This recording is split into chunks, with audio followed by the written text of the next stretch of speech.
আজ গুরু পূর্ণিমা। এই পবিত্র দিনে আমরা স্মরণ করি সেই মহান সম্পর্ক গুরু ও শিষ্যর। স্মরণ করি সেই আশীর্বাদময়ী বাণী, গুরু ছাড়া কখনো ঈশ্বর লাভ হয় না। এই কথাটি আমাদের শিখিয়েছেন শ্রী শ্রী মা সারদা দেবী। শুনতে সহজ, মানতে কঠিন। গুরু ছাড়া কখনো ঈশ্বর লাভ হয় না। কেন মা এই কথাটি বলেছিলেন? কারণ আমাদের মন, আমাদের অহংকার, আমাদের অজ্ঞান, এরা সবই আমাদের মধ্যে এক অদৃশ্য দেয়াল তুলে রাখে।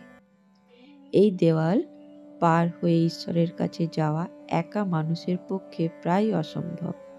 সেই অদৃশ্য দেওয়াল ভাঙার কাজই করেন আমাদের গুরু। গুরু শিষ্যের অজ্ঞান দূর করে জ্ঞানের আলো দেখান।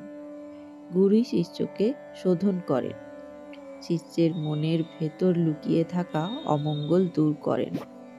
মা বলতেন, যেমন বীজ মাটির নিচে পড়ে অঙ্কুরিত হয় না যতক্ষণ না মাটি আর জলের সঠিক সংযোগ মেলে, তেমনি মানুষের অন্তরের বীজ থেকে ঈশ্বর প্রাপ্তি হয় না যতক্ষণ না গুরুর কৃপা মেলে।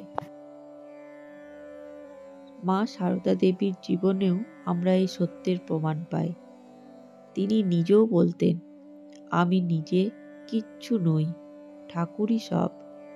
আমার ঠাকুরই আমার গুরু, আমার ঈশ্বর। যিনি স্বয়ং দেবী, তিনিও নিজেকে গুরুবিহীন ভাবেননি। এখানেই গুরু পূর্ণিমার শিক্ষা। ঈশ্বর যদি চাও তবে গুরুকে আঁকড়ে ধরো, গুরুই তোমার হাত ধরে ঈশ্বরের কাছে পৌঁছে দেবে।